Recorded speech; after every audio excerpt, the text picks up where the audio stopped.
အားလုံးပဲမင်္ဂလာပါကျွန်တော်ကဒီနေ့မှာတော့ဘာသာရေးနဲ့ပတ်သက်ပြီးတော့ sharing လုပ်ချင်တာရှိတယ်အဓိကကတော့ကျွန်တော်တို့ရဲ့ဗုဒ္ဓဘာသာကိုအခြားဘာသာဝင်တစ်ယောက်က attack လုပ်လာတဲ့အပေါ်မှာကျွန်တော်ကဗုဒ္ဓဘာသာဝင်တစ်ယောက်အနေနဲ့သူရဲ့ attack လုပ်လာတဲ့အပေါ်ကိုကျွန်တော်က response လုပ်မှာဖြစ်တယ်အခြားဘာသာတွေမှာတော့မသိဘူးကျွန်တော်တို့ရဲ့ဗုဒ္ဓဘာသာမှာတော့ဗုဒ္ဓရဲ့အဆုံးအမအရာကျွန်တော်တို့ကဘုရုကုံမှာတွားပြီးတော့တိုက်ခိုက်လို့မရဘူးဝေဖန်လို့မရဘူးပြစ်တင်လို့မရဘူးဒီအရာကမကောင်းတဲ့အရာတစ်ခုလို့ဗုဒ္ဓကဆုံးမထားတယ်အခြားဘေးဘာသာမှလည်းဘေးဘာသာဝင်ကိုမှလည်းကျွန်တော်တို့ကတွားပြီးတော့ဝေဖန်နေလို့မရဘူးဖြစ်တင်နေလို့မရဘူးတိုက်ခိုက်နေလို့မရဘူးဒီအရာတွေကကျွန်တော်တို့ဗုဒ္ဓဆုံးမထားတာကအပြစ်ဖြစ်တဲ့အရာတွေဖြစ်တယ်မလုံးတဲ့အရာတွေဖြစ်တယ်လို့ဆုံးမထားတယ်ဒါပေမဲ့အခုလည်းအခြားဘာသာဝင်တစ်ယောက်ကကျွန်တော်တို့ဗုဒ္ဓဘာသာကို attack လုပ်လာတဲ့ပုံမှာကျွန်တော်ကသူ့ရဲ့ attack လုပ်လာတဲ့အပေါ်ကိုပဲ response လုပ်တာဖြစ်တယ်ကျွန်တော်ကသူ့ကိုတိုက်ခိုက်တာမဟုတ်ဘူးဒီအရာကိုကွဲကွဲပြားပြားသိစေချင်တယ်ဆိုတော့ဒီဗီဒီယိုကိုခဏကြည့်လိုက်ပါအဲ့ရုပ်ထုတွေတော့ကျွန်တော်ထည့်ခဲ့ဘူးလေကောင်းတယ်ဆိုတဲ့အရာတွေကိုကျွန်တော်ပေးခဲ့တဲ့အချိန်မှာအဲ့အထုတွေကျွန်တော်အဖြေမပေးခဲ့ဘူးကျွန်တော်ကျူးကြေမွားနေနှလုံးသားနဲ့သူတို့ကြီးသွားတဲ့အခါမှာကျွန်တော်အဖြေမပေးခဲ့ဘူးကောင်းတာလုံးကောင်းတာဖြစ်မယ်ဒါပေမဲ့ကျွန်တော်ကောင်းတာတော့လုပ်နေတယ်ဒါပေမဲ့ဒီလောက်ပဲဖွင့်ပြလိုက်မယ်သူပြောတဲ့အရာတွေကိုကျွန်တော်ရှင်းပြလိုက်မယ်သူပြောတဲ့အရာတွေထဲကအဓိက၃ချက်ကောက်နှုတ်လို့ရတယ်ပထမတစ်ချက်ကဘာလဲဆိုရင်ဗုဒ္ဓဘာသာတွေကရုပ်ထုကိုကိုးကွယ်တယ်ဆိုပြီးတော့ပြောသွားတယ်နံပါတ်2ချက်ကဘာလဲဆိုရင်ဗုဒ္ဓဘာသာဗုဒ္ဓကသူ့ကိုဘာမှအကူအညီမပေးဘူးသူဘာမှအကူအညီမရဘူးဆိုပြီးတော့ပြောသွားတယ်နံပါတ်3အချက်က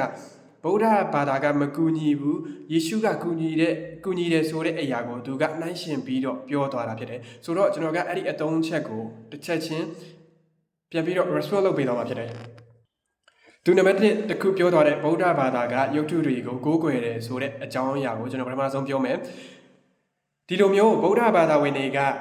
ရုပ်ထုကိုကိုးကွယ်တယ်လို့ပြောတဲ့သူတွေကဗုဒ္ဓဘာသာအကြောင်းကိုမသိတဲ့သူတွေဗုဒ္ဓဘာသာအကြောင်းကိုထဲဝင်မသိဘဲနဲ့တိုက်ခိုက်ခြင်းလို့ပြောတဲ့သူတွေဖြစ်တယ်ဒီတယောက်ကလည်းအရင်ကတော့သူကဗုဒ္ဓဘာသာလို့ပြောတယ်ဒါပေမဲ့ဗုဒ္ဓဘာသာအကြောင်းကိုသူ့ရဲ့မိဘတွေကတိတိကျကျမသင်ပေးခဲ့လို့သူကမသိတာဖြစ်နိုင်တယ်ဆိုတော့ပြောချင်တာကဗုဒ္ဓဘာသာက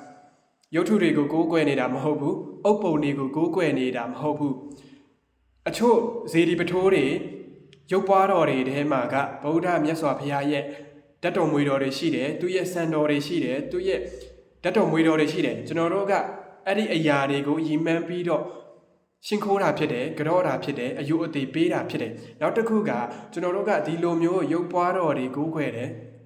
ရုပ်ထုတွေကိုကိုးကွယ်တယ်ဆိုတာကဒီရုပ်ထုတက်ရုပ်ပွားတော်တက်ကိုဥချနေတာမဟုတ်ဘူးကြော့နေတာမဟုတ်ဘူးကျွန်တော်တို့ဗုဒ္ဓမြတ်စွာဘုရားရဲ့အတုမရှိတဲ့ရွှေဉဏ်တော်တွေသူ့ရဲ့တီလာကုံတမာရိကုံတွေကိုကျွန်တော်တို့ကရည်မှန်းပြီးတော့ကြောတာဖြစ်တယ်ဥချတာဖြစ်တယ်အယုအသေးပေးတာဖြစ်တယ်ဒီအရာတွေကိုခွဲခြားသိဖို့လိုတယ်ကိုကအကယ်၍ခွဲခြားမသိဘူးဆိုရင်လည်းကိုမသိတဲ့အရာနဲ့သူများဘာသာကိုမတိုက်ခိုက်နဲ့အပြစ်တင်တာတွေမလုပ်နဲ့ဝေဖန်တာတွေမလုပ်နဲ့ဒီလိုမျိုးကိုကဂဂနာနာမသိပဲနဲ့သူများရဲ့ဘာသာကိုဝေဖန်နဲ့ပြစ်တင်နေဆိုတာကအစင်တမ်းမရှိတဲ့သူရဲ့လောက်ရက်ဖြစ်တယ်အစင်တမ်းမရှိတဲ့ပဝင်းကျင်ကလာတဲ့သူရဲ့လောက်ရက်ဖြစ်တယ်လို့ကျွန်တော်တို့ကသတ်မှတ်ရလိမ့်မယ်နံပါတ်2အချက်သူပြောသွားတာကဗုဒ္ဓဘာသာဗုဒ္ဓကသူ့ကိုဘာမှအကူအညီမပေးခဲ့ဘူးဆိုပြီးတော့သူကပြောသွားတယ်အခြားဘာသာတွေမှာတော့မသိဘူးကျွန်တော်တို့ရဲ့ဗုဒ္ဓဘာသာမှာတော့ကျွန်တော်တို့ရဲ့ဗုဒ္ဓဖရာကသူ့ကိုကိုးကွယ်ရင်ဘာပေးမယ်သူ့ကိုယုံကြည်ရင်ဘာကူညီပေးမယ်လို့သူပြောခဲ့တာတခုမှမရှိဘူးသူဟောခဲ့တာကရှင်းလေးပဲကံအကျိုးကိုယုံကြည်ရမယ်ကံဆိုတာကအလုပ်ဖြစ်တယ်ကံရဲ့အကျိုးဆိုတာကအလုပ်ရဲ့အကျိုးဖြစ်တယ်ဆိုတော့ကိုကကောင်းတာလုပ်ရင်ကောင်းတာဖြစ်မယ်မကောင်းတာလုပ်ရင်မကောင်းတာဖြစ်မယ်ဒါကဗုဒ္ဓဆုံးမခဲ့တဲ့တင်ပြခဲ့တဲ့နီလန်းဖြစ်တယ်နိုင်ငံခြားစကားပုံတစ်ခုလည်းရှိတယ်ကိုစိုက်တဲ့အပင်ကိုရိတ်သိမ်းရမယ်ဆိုတဲ့စကားပုံနဲ့အတူတူပဲဖြစ်တယ်လူတွေကိုဘဝမှာကိုကကောင်းတာလုပ်ရင်ကောင်းတာဖြစ်မယ်မကောင်းတာလုပ်ရင်မကောင်းတာဖြစ်မယ်ဒါပေမဲ့အကျိုးပေးတဲ့ကာလဆိုတာရှိတယ်အခုကောင်းတာလုပ်ရင်ချက်ချင်းကြီးကောင်းတာဖြစ်ချင်မှဖြစ်မယ်ဖြစ်ရင်လည်းဖြစ်သွားမယ်မကောင်းတာလုပ်လို့လည်းချက်ချင်းကြီးမကောင်းတာဖြစ်ချင်မှဖြစ်မယ်ဖြစ်ရင်လည်းဖြစ်သွားမယ်ဆိုတော့ဒီအရာတွေကိုကျွန်တော်တို့ကကွဲပြားသိဖို့လိုတယ်ဆိုတော့အခြားဘာသာတွေမှာကြတော့ဘယ်လိုရှိလဲတော့မသိဘူးကျွန်တော်တို့ဘာသာမှာတော့ ဗုဒ္ဓကိုကိုးကွယ်လို့ဘာမှသူကပေးတာလည်းမရှိဘူးကုညီပေးမှလည်းမရှိဘူးကိုလုံးမကိုရမယ်ဆိုတဲ့အရာကိုပဲသူကဆုံးမပေးခဲ့တာဖြစ်တယ်တွင်တင်ပေးခဲ့တာဖြစ်တယ်နောက်ပြီးတော့ကျွန်တော်တို့ရဲ့ဗုဒ္ဓမြတ်စွာဘုရားကဖန်ဆင်းရှင်မဟုတ်ဘူးကယ်တင်ရှင်မဟုတ်ဘူးလမ်းပြသူဖြစ်တယ်ဆိုတော့ဘာသာတစ်ခုနဲ့တစ်ခုကကွဲပြားခြားနားတာတွေရှိတယ်ဒီအရာတွေကိုတိတိကျကျသိရမယ်မသိဘဲနဲ့သူများဘာသာကို attack လုပ်တယ်ဆိုတာကတိတ်ခါမရှိတဲ့သူရဲ့လောက်ရဖြစ်တယ်တိတ်ခါမရှိတဲ့ပတ်ဝန်းကျင်ကလာတဲ့သူရဲ့အပြောအဆိုလောက်ရဖြစ်တယ်နောက်တစ်ခုကကျွန်တော်တို့ဗုဒ္ဓဘာသာဝင်နေဆိုတာကဒီဗုဒ္ဓဘာသာကိုယုံကြည်တယ်ဗုဒ္ဓမြတ်စွာဘုရားကိုတတ်ဝင်ယုံကြည်တယ်ဆိုတာကသူစီကဘာမှမျှော်မှန်းပြီးတော့တတ်ဝင်ယုံကြည်တာမဟုတ်ဘူးသူစီကဘာအကူအညီရပါစေတော့ဆိုတဲ့ရည်ရွယ်ချက်နဲ့သူ့ကိုကိုးကွယ်တာမဟုတ်ဘူး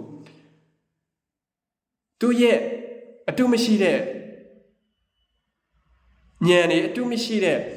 တိလကုံတမာရိကုံတွေကိုကျွန်တော်တို့ကယိုတိမျက်နှာလေးစားလုံးလို့ကိုးကွယ်တာဖြစ်တယ်။ဘာမှမျှော်လင့်လို့ကိုးကွယ်တာမဟုတ်ဘူး။ကျွန်တော်တို့ဗုဒ္ဓဘာသာထဲမှာလည်းရှိတယ်။လက်ကိုးကွယ်တဲ့သူတွေအထက်လက်အောက်လမ်းကိုးကွယ်တဲ့သူတွေအဲ့ဒီလိုလူတွေကသူတို့ရဲ့လိုအင်ဆန္ဒကိုဖြည့်ဆည်းဖို့အတွက်ဒီအရာတွေကိုကိုးကွယ်တာဖြစ်တယ်။ဒါပေမဲ့ဒီအရာတွေဆိုတာကထေရဝါဒဗုဒ္ဓဘာသာနဲ့မကိုက်ညီတဲ့အရာတွေဖြစ်တယ်ကျွန်တော်တို့ထေရဝါဒဗုဒ္ဓဘာသာအထူးသဖြင့် strong ဖြစ်တဲ့ Buddhism တွေဆိုရင်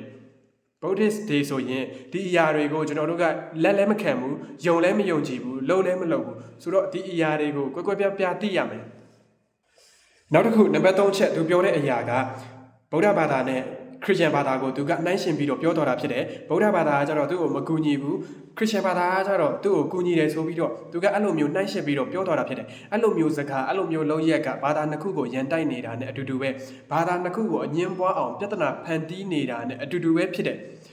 သူဆိုရင် social influence ဖြစ်တဲ့သူလို့ပြောလို့ရတယ်ပြီးရင်လည်းအခုဆိုရင်လည်း Christian တွေအနေနဲ့သူ့ကိုဘာသာရေးခေါင်းဆောင်တယောက်အနေနဲ့စင်မောမှာလက်ခံပေးနေတာတွေတွေ့တယ်ဆိုတော့ကြတော့အဲ့လိုမျိုး influence ဖြစ်တဲ့သူတွေဘာသာရေးခေါင်းဆောင်တွေကိုယ်တိုင်ကဒီလိုမျိုး extremist ဖြစ်တဲ့စကားတွေအစွန်းရောက်တဲ့စကားတွေအစွန်းရောက်တဲ့လုပ်ရက်တွေနဲ့သူ့ရဲ့ဘာသာဝင်တွေကိုတွင်တင်ဆုံးမနေရင်သူ့ရဲ့ဘာသာဝင်တွေကတော့အဲ့လိုမျိုးအစွန်းရောက်သွားမှာပဲကျွန်တော်တို့မြန်မာနိုင်ငံဆိုတာကပြောရမယ်ဆိုရင်ဗုဒ္ဓဘာသာနိုင်ငံလို့ပြောလို့ရတယ်ခရစ်ယာန်ကအဲ့လိုမျိုးခရစ်ယာန်ရဲ့ influence ဖြစ်တဲ့သူတွေဒီလိုမျိုးထားပါတော့ဘာသာရေးခေါင်းဆောင်တွေကဒီလိုမျိုးစကားတွေနဲ့ပြောနေတယ်ဆိုရင်ကျွန်တော်တို့မြန်မာနိုင်ငံမှာဗုဒ္ဓဘာသာနဲ့အတူခရစ်ယာန်တွေကအတူရှင်တွဲပြီးတော့နေထိုင်လို့ဖြစ်နိုင်ပါမလားဒီလိုမျိုးစကားတွေပြောပြီးတော့ရန်တိုက်နေတာနဲ့အတူတူပဲမဟုတ်ဘူးလားအဲ့လိုမျိုးရန်တိုက်နေရင်အငင်းပွားနေရင်ပြဿနာတွေဖြစ်နေရင်အတူရှင်တွဲပြီးတော့နေထိုင်လို့ဖြစ်နိုင်ပါမလားဒီအရာတွေကိုသိဖို့လိုတယ်စဉ်းစားတတ်တဲ့ခရစ်ယာန်တွေခွဲခြားသုံးသပ်တတ်တဲ့ခရစ်ယာန်တွေအနေနဲ့ကလည်းဒီအရာတွေကိုတိတိကျကျပြောပြဖို့လိုတယ်လက်မခံမှုမဖြစ်သင့်ဘူးဆိုတာကိုပြောပြဖို့လိုတယ်ဒါမှသာကျွန်တော်တို့မြန်မာနိုင်ငံမှာခရစ်ယာန်တွေလည်းကျွန်တော်တို့ဗုဒ္ဓဘာသာတွေနဲ့အတူရှင်တွဲပြီးတော့နေထိုင်နိုင်မှာဖြစ်တယ်ကျွန်တော်ပြောတာကအမှန်တရားတစ်ခုပြောတာဖြစ်တယ်ကျွန်တော်ပြောတာကိုတိတိကျကျပြန်ပြီးတော့သုံးသပ်လို့ရတယ်ကျွန်တော်တို့လူတွေယုံကြည်ထားတာကကျွန်တော်တို့ကဘာပေါ်မှာဘေးဘာသာဝင်တွေပဲဖြစ်ဖြစ်သူတို့ယုံကြည်ထားတာကဒီဘာသာဆိုတာကဘာသာတွေဆိုတာကလူတွေကိုအေဂျင့်ရာကိုညွှန်ပြတဲ့အရာတိတ်ဆိတ်ရာကိုညွှန်ပြတဲ့အရာအေဂျင့်မှုကိုယူဆောင်ပေးတဲ့အရာလို့ဘာသာတွေကိုကျွန်တော်တို့လူတွေကမြင်ကြတယ်ဒါကြောင့်လည်းကျွန်တော်တို့ကကိုယုံကြည်ရာကိုကိုယ်ကွယ်သွားတာဖြစ်တယ်ဆိုတော့ဒီလိုမျိုးစကားတွေပြောဒီလိုမျိုးလုပ်ရက်တွေကိုပြောနေတဲ့ဘာသာကအဲ့လိုမျိုးအေဂျင့်တဲ့ဘာသာဂုဏ်သိက္ခာရှိတဲ့ဘာသာဖြစ်နိုင်ပါမလား